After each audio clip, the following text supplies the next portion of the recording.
दोस्तों, इंसान का बिहेवियर अच्छा होना क्यों ज़रूरी है? इंसान का कम्युनिकेशन स्किल अच्छा होना क्यों ज़रूरी है? इंसान का बात करने का कला अच्छा होना क्यों ज़रूरी है? इस वीडियो में बात करेंगे। और इंसान का जो बिहेवियर है वो कैसा होना चाहिए और इंसान का बिहेवियर अच्छा होना क्यों ज़रूरी है, इस टॉपिक के ऊपर बात करेंगे। इस वीडियो को स्टार्ट करते हैं एक स्टोरी के ज़रिए, एक कहानी के ज़रिए। एक ऊँट कटर रहता था जो जंगल में लकड़ी काटता था। तो ऊँट कटर का काम ही होता है जंगल में लकड़ी काटना। तो हर रोज़ जाता था वो जंगल से लकड़ी काट करके अपना घर ले आता था।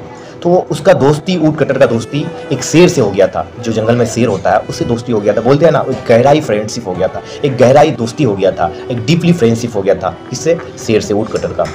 तो दोनों, ऊँट कटर लकड़ी काटने जा रहा था जंगल में, दोनों बैठे बात कर रहा था अपने ज़िंदगी के बारे में, हर चीज़ के बारे में। जो फ्रेंड, जो जिसका गहराई दोस्ती होता है वो अपने फ्रेंड को दिल की बातें कहते हैं। तो एक दिन ऊँट कटर ने शेर को दावत दी कि मेरे घर में आप आइए, आपके लिए पार्टी रखे हैं। हाँ, तो शेर ने दावत को एक्सेप्ट कर लिया, कबूल कर लिया। और ऊँट कटर ने अपने वाइफ को आकर के बोला कि मेरा दोस्त आने वाला है, उसके लिए इंतज़ाम किया जाए। तो इंतज़ाम किया। तो शेर उनके घर में आया।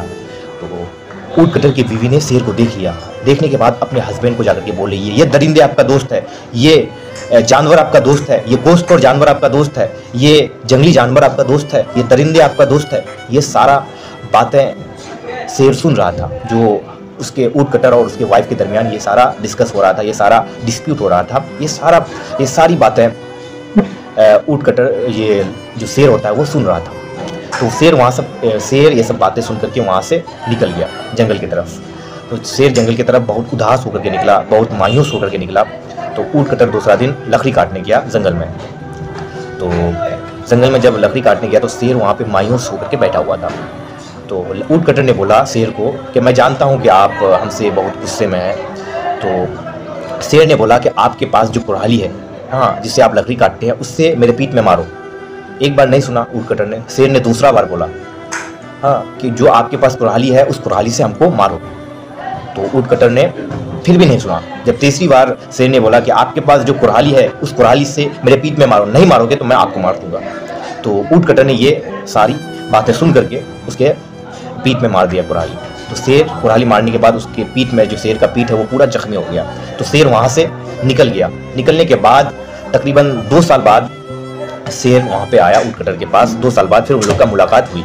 मुलाकात होने के बाद शेर ने ऊँट कटर से बोला कि आपने जो मुझे ज़ख्म दिया था 2 साल पहले, वो ज़ख्म मेरे पीठ से देखो भर गया, वो ज़ख्म मेरा भर गया है। लेकिन आपके बीवी ने जो बातों से हमको जो ज़ख्म दिया है मेरे दिल में, जो मेरे दिल को हर्ट किया है, वो आज तक मेरे दिल में नहीं गया है। वो बातें जो आपकी बीवी ने हमको जो बात कहा, हाँ, वो बातें आज तक मेरे दिल में हर्ट करता है, मेरे दिल को तकलीफ़ पहुँचाता है। तो इस कहानी से यही लेसन मिलता है, यही सबक मिलता है कि इंसान का कम्युनिकेशन स्किल, इंसान का बिहेवियर कैसा होना चाहिए। आपके बात ही सब कुछ होता है। इंसान का दिल को जीत भी लेता है, इंसान के दिल को चीर भी देता है। आप किसी से भी बात करें तो सोच समझ करके बात करना चाहिए। आपके बात से उसको तो इफेक्ट नहीं पहुंचेगा, उसको तो कुछ असर नहीं देगा, उसके दिल को तो हर्ट नहीं करेगा। तो इसीलिए आपका जो कम्युनिकेशन स्किल है, आपका जो बिहेवियर है वो अच्छा होना चाहिए। तो शेर को जो कुल्हाड़ी से जख्म दिया था वो भर गया था, लेकिन उसकी बीवी ने, जो उसके वाइफ ने, ऊँट कटर का वाइफ ने जो ज़ख्म दिया था वो ज़ख्म नहीं भरा था। तो इस कहानी से यही सीख मिलती है कि इंसान का ज़ुबान, जो इंसान का बोली होता है, इंसान का जो बिहेवियर होता है वो सब कुछ होता है। किसी इंसान का दिल जीत भी लेता है तो चीर भी देता है। इंसान का जुबान होता है, इंसान का लैंग्वेज होता है, वो सब कुछ होता है। दिल जीत भी लेता है, दिल चीर भी देता है। तो इस कहानी से हम लोग बिहेवियर के बारे में समझे। तो इस वीडियो को यहीं तक ख़त्म करते हैं। मिलते हैं नेक्स्ट वीडियो में। I love you all. हसरत में आवाज़ का एक ख्वाब है ऐसा, जो जिंदगी को रंगीनी दे जाए।